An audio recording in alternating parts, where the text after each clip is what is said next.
Sziasztok!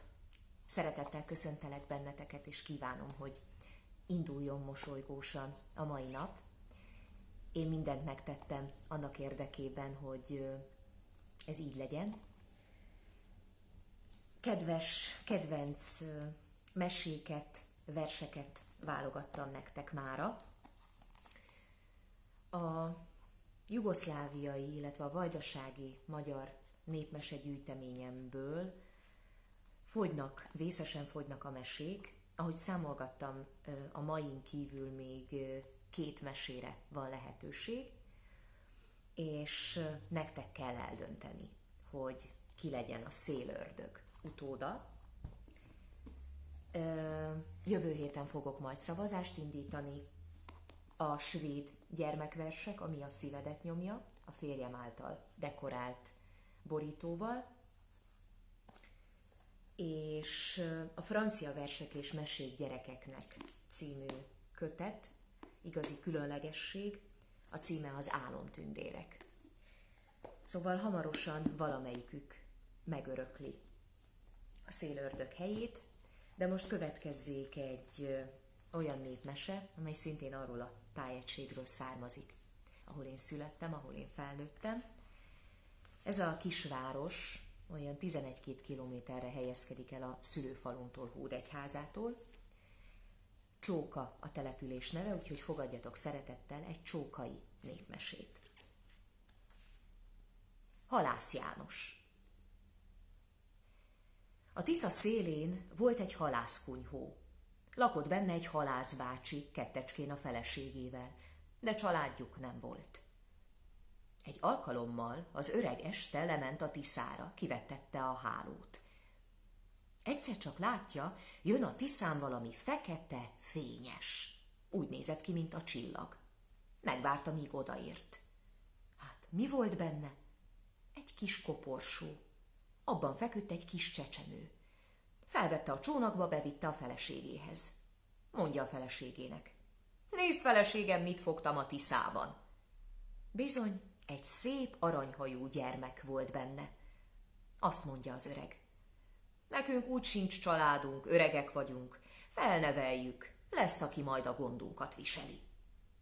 Az öregasszony beleegyezett. Múlt az idő, a gyerek már iskolába járt. A tanítónak volt egy rossz csikója. Azt mondja Jánosnak, mert így hívták a fiút: Jancsi, mondjad apádnak, vegye meg a csikót. János örömmel, boldogan szaladt haza, mondja az apjának: apám, a tanító bácsinak van egy csikója eladó, vegyük meg. Az apa azt mondta: nem kell nekünk, fiam, nincs nekünk takarmányunk, hogy neveljük fel. A fiú azt mondja: majd itt a Tisza szélén ellegelész az erdőben. Úgy is lett. Egyszer csak azt mondja a csikó Jánosnak: ide hallgass, János! A falu szélén van egy kis ház, abban egy rossz nyereg. Kérd meg a gazdáját, adja el. Ha nem adja, lopd el. A gazda oda is adta, hogy neki nincs szüksége rá. Jancsi hazavitte, rátette a lóra. A lova azt mondja: eredj, Jancsi, megint a falu szélére. Ott van egy rossz zabla, vedd meg, vagy lopd el. A zablát nem adták. János ellopta. Megint mondja a lova: János, eredj a faluba, van ott egy katonatiszt. Van neki egy rozsdás kardja. Kérd el tőle, vagy vedd meg. A katona odaadta, s azt mondta: fényesítsd ki, öcsém, légy katona. Mikor hazament, azt mondja a kislova: édes gazdám, Halász Jancsi, mondd apádnak, vegyen neked új ruhát. Az öreg azt mondja: fiam, nem bírok venni, nincs pénzem. Jancsi erőlteti, majd ő megfizet neki. Apja így beleegyezett, vett neki. Azt mondja neki a lova: édes Jancsim, pucold ki a szerszámot, nyerget, zablát, kardot, és tedd fel a hátamra. Mondja tovább neki a ló: édes Jancsi gazdám, van neked egy húgod, azt elhozzuk. Jancsi szabadkozott, hogy neki nincs húga, nem is volt. A ló azt mondja: igenis van, a másik ország szélén. El van zárva, napfényt keveset látott. Ülj fel a hátamra, elmegyünk. Elmentek a másik ország szélére, megtalálták a lakást, ahol a lány el volt zárva. Azt mondja a ló: Jancsi, rúgd meg 3-szor azt az ajtót, ha nem nyílik ki. A karddal vágj 3-szor rá, ha nem nyílik ki, és nézz szét, látsz-e valamit. Ha látsz, ugorj a hátamra. János mondja: Látok egy öregasszonyt. Azzal a ló nekifutamodott, mint a gondolat. Úgy repült. Mire a Tisza szélére értek, az öregasszony piszkafán, kezében seprűvel ott termett a hátuk mögött. S mire a ló átugrotta a Tiszát, az öregasszony akkorát vágott a Tiszára, hogy a víz kétfelé nyílt. Utánuk kiáltott: Az a szerencsét, hogy átugrottál! Az öregasszony visszament. A ló azt mondja Jancsinak: Édes gazdám, halász Jancsi, holnap megint elmegyünk, de nagyon vigyázz. Elmentek másnap ugyanoda. Megrúgta az ajtót János, akkorát vágott a karddal rá, hogy kinyílt, és a lány karját úgy megfogta, hogy a blúza elszakadt. Így nem bírta kirántani. Az öregasszony piszkafán és kezében seprűvel jön feléjük. Azt mondja János a lovának: Jön az öregasszony! Akkor a ló szélvészsebesen hazafelé futamodik. Mire a Tisza partjára ér, átugrik a Tiszán. Az öregasszony csap a söprűvel, a ló farát éri, de szerencsére átugrott. A vénasszony utánuk kiabált: Ha még egyszer eljössz, fogad itt, hagyod! A ló másnap azt mondja Jancsinak: Édes János, máma nem megyünk, majd holnap. Most kipihenjük magunkat. És aztán meg azt mondja: Édes kis gazdám, apád kertjében van egy fa, azon 3 alma. Azt a 3 almát leveszed, zsebre teszed, és ha odaérünk, egyet az ajtó felsejéhez, másikat az alsó falához, a harmadikat az ajtó közepéhez úgy vágd oda, hogy szétmenjen. Jancsi úgy is tett. Mikor odaérnek, odavágja az almát az ajtó felsejéhez, közepéhez, aljához, s szétment az ajtó. Az ajtóban megjelent Ilonka. Jancsi kivezette. Mikor kiért, szétnézett. Látta az öregasszonyt. Piszkafán ült, söprű volt a kezében. Mondja a lovának: Jaj, lovam, jön az öregasszony, piszkafán, seprűvel. Akkor mindjárt felültek a lóra. Az öregasszony jön nagy zörömböléssel. Fele útjára sem érnek, a ló mondja Jánosnak: Édes Jancsikám, nézz hátra, mert nagyon ég a farom. Visszanéz Jancsi, hát egy nagy porfelleg ott van a nyomukban. A ló repül. Mikor a Tisza széléhez értek, 27 táltos kísérte az öregasszonyt. A ló nekiugrott, átugrotta a Tiszát. Az öregasszony is a 27 táltos utána ugrott, de a Tiszába ugrottak, és belé fulladtak. Ma is benne vannak, ha ki nem húzták őket. Így Jancsi testvérkéjét kimentette a rabságból. És élnek még ma is, ha meg nem haltak.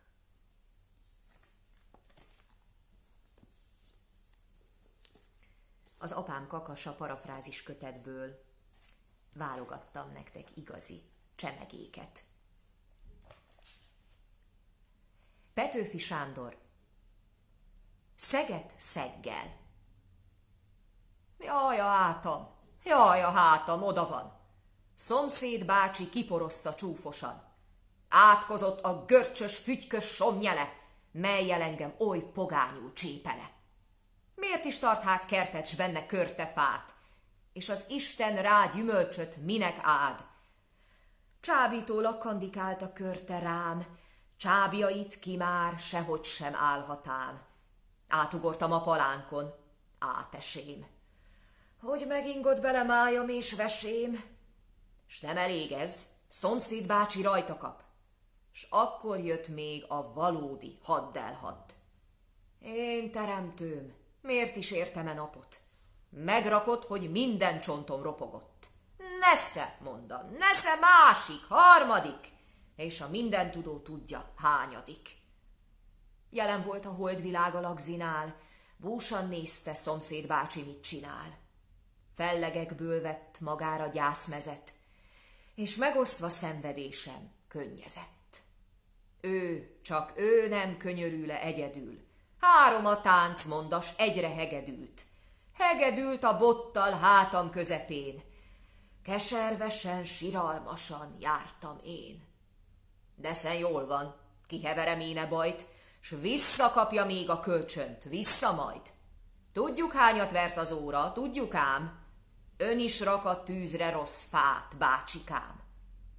Ablakunkhoz estenként miért sompolyog? Vettem észre, hányadán van a dolog. Más szemében ő a szálkát megleli, s az övében a gerendát feledi. Na de Ákné vászonánál ő se jobb.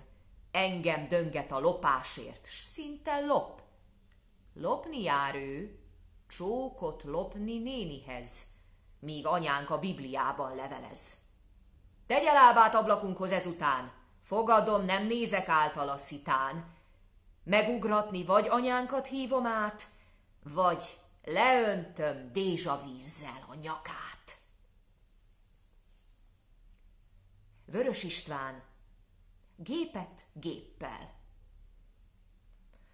Jaj, a gépem oda van, mert egy vírus összerágta csúfosan. Átkozott az internetnek istene, átkozott a falnak minden kábele. Miért is ad hát tudást, s benne laptopot? Miért van Isten, így is mindent megkapok? Most a vírus megtanított arra is, az sincs, mi van, hiszen könnyen változik. Átugrottam a plánkon a gépbe, ha az enyém vírustól megvédem. Bent a világ fogékony, mint az álom. Ha belépek, a gonoszt megtalálom. Én teremtőm, ki formálta vírust? Büdös és zöld, akár egy krokodílus. Ez nem mondom, messze mászik, partra jön. Akkorát rúg, majd beszakad képernyőm. Bezuhog a holdvilág az ablakon, széjjel rágott fájljaimat bokozom. Fellegekből vett magára gyászmezet, rám támadt a mesterséges környezet. Ez szörny arca pont olyan, mint az enyém. Ha ránézek, tükörképem néz felém. Mert a vírus ott a gépben én vagyok. Minden hiba önmagával társalog. Jót a rosszal összevágni nem lehet, de kavarog ismeret és ismeret. Tudjuk, hányat ver az óra, hogyha áll, néha mégis 120-at üt, s körbejár. Az idő a kezünk között szétfolyik. Ha összeáll ez a világ, hányadik? Hányadik a nem levők közt, ami van? Ezt a kérdést nem hagyhatom annyiban. Bent a gépben rendet raktam. Itt a szörny, kezem nyalja, símogatom, mégse győz. Újra fut a telepítő programom, de e kezdet arra mégse alkalom, hogy úgy tegyek mindent, ahogy azelőtt. Lelkemben még bőven lelni védhetőt. Ha kedvem lesz, néha fájba mentem el, mikor kérem, önmagamon átemel.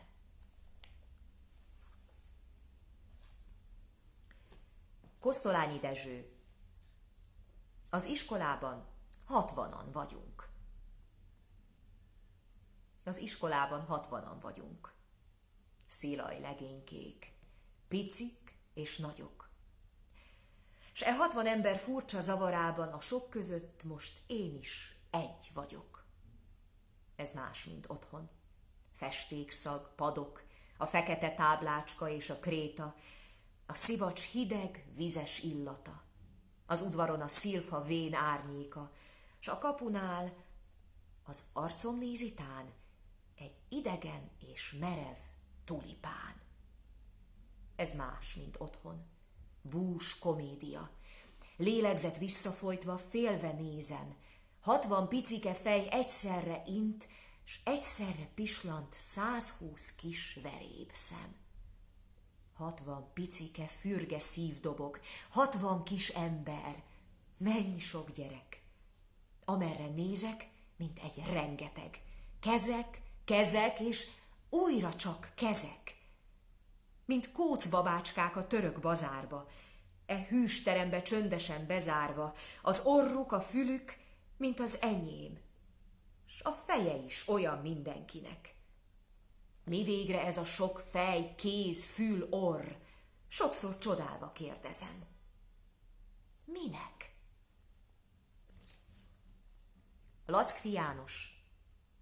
Az iskolában egyedül vagyok. Az iskolában egyedül vagyok. Meg vannak mindenféle alakok. A többiek. De nem is érdekelnek. Tőlem lehetnek 2 méter nagyok.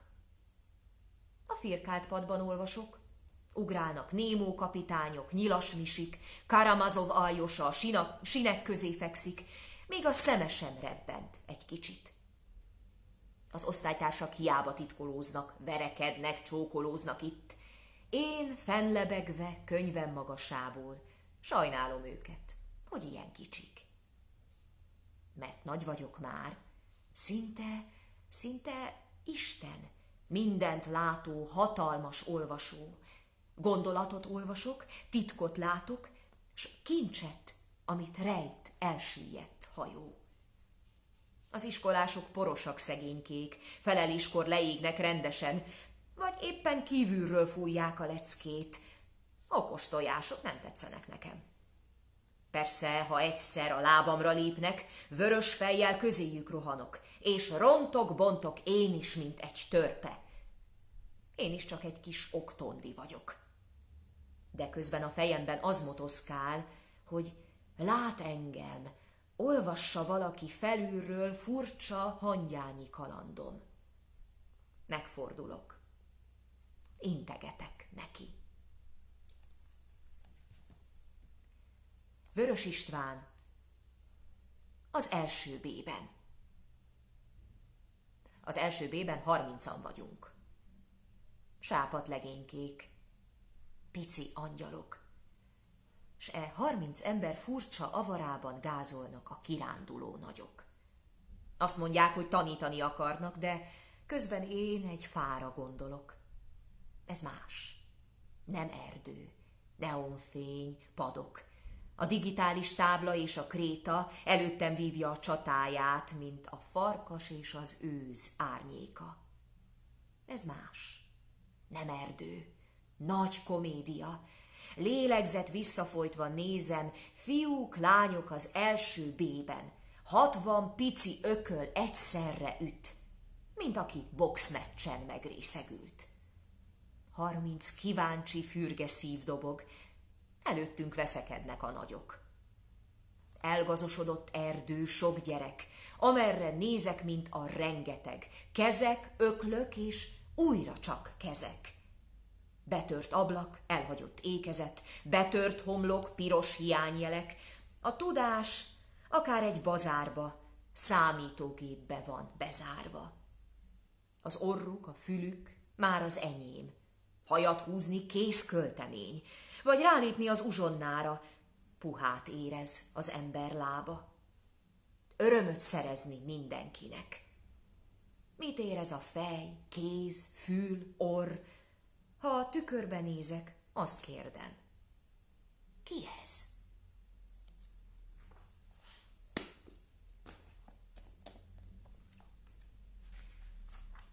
Két Vörös Sándor verssel folytatjuk. Vörös Sándor, a vörös hajú lányok. Vörös hajú lányok, mint a gondolat. Felröppennek éjjel, holdvilág alatt. Este vizet hoznak, szalmát, tűzifát, sürögnek, kacagnak, mint a jó család. Kisöprik az udvart, csak úgy bizsereg. Ki hinné, hogy éjjel hol vannak ezek? Manci a nagyobbik füstön lovagol, Joli most bújik ki az eresz alól. Vörös hajú lánnyal ne kezdj sohasem. Fogjátok meg, ott száll, viszi a szívem. Vörös Sándor, románc. Kis híd, deszka híd, az ár téged hova vitt? 3 csacsi, szürke törpe ott bámult a víztükörbe. Nem szedtek ők szép csokrétát, legelték a margarétát. csülkük 3 rétre sétált, fülük 6 mezőre szétált. Csacsi járt a deszkahíd, az ár hova vitt? Gyöngyág, rózsaág, hova lett a bóbitád? 3 lepke, kék, zöld, sárga, ott libbent a napsugárba. A virágot ők se szedték, csak a szirmát érintették, úgy sodorták az illatot, mint egy selyemgombolyagot. Lepke ülte rózsaág, hol a bóbitád? Kőház, messzi ház, parazsadra kivigyáz. 3 kislány, fürgeszőke, ottan fűzött cérnát tűbe. Fűzögettek, tűzögettek, aztán virágot is szedtek. 3 csokor lett belőle, így tipegtek esküvőre. Lányuk lakta messzi ház, rád most kivigyáz. És végezetül Pöttyös Panni története következik. Kinek rossz a rosszalkodás? Péterke bizony komisz kis fickó volt. Panni legtöbbször mégis jól mulatott vele, vasárnap délután is meglátogatta hát. Játszatok szépen, gyerekek, biztatta őket Péterke mamája, mielőtt kiment a konyhába uzsonnát készíteni. Alig csukódott be utána az ajtó, Péterke Pannihoz fordult. Most rosszalkodjunk, mondta. Panni sajnos rögtön azt felelte rá. Jó, de hogyan? Így, mutatta Péterke, és az építőkockákat feldobálta a szekrény tetejére. De ki fogja levenni őket? kérdezte Panni. Titokban arra gondolt, hogy sokkal érdekesebb lenne szép babaházat építeni a kockákból. Mi fogjuk levenni, jelentette ki Péterke. Úgy, hogy felmászunk érte a szekrény tetejére. Ez lesz a második rosszalkodás. Hegyet mászunk. Na, gyere! És már mászott is. Egy székre rátette a zsámolyt, feltornázta magát a bizonytalanul ide-oda zötyögő építményre. Panni utána kapaszkodott.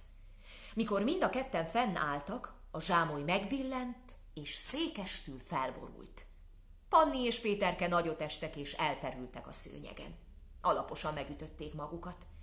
Péterke olyan kétségbeesetten kiabált, mintha nem is ő találta volna ki az egészet.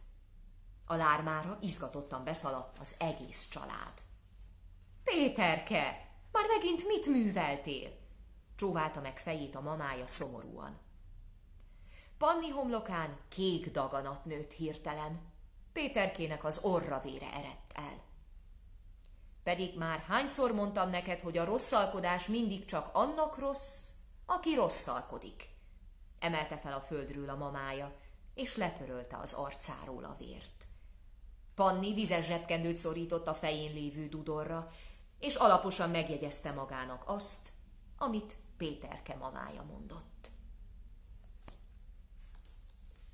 Nagyon szépen köszönöm, hogy velem tartottatok ma délelőtt is. Kívánom, hogy legyen napsütéses, madárcsicsergős a mai napotok, és a hét további része is, ugyanis ezen a héten már többször nem találkozunk. Figyeljétek az oldalamat, akár a privát oldalt, akár a hivatalos oldalamat, az információkért, és bízom benne, hogy hamarosan kiderül, hogy a jövő héten mikor láthatjuk viszont egymást, illetve mikor várlak benneteket szeretettel a képernyőitek elé az aktuális Rímkuckó adással. Vigyázzatok magatokra, vigyázzatok egymásra, és olvassatok sokat. Sziasztok!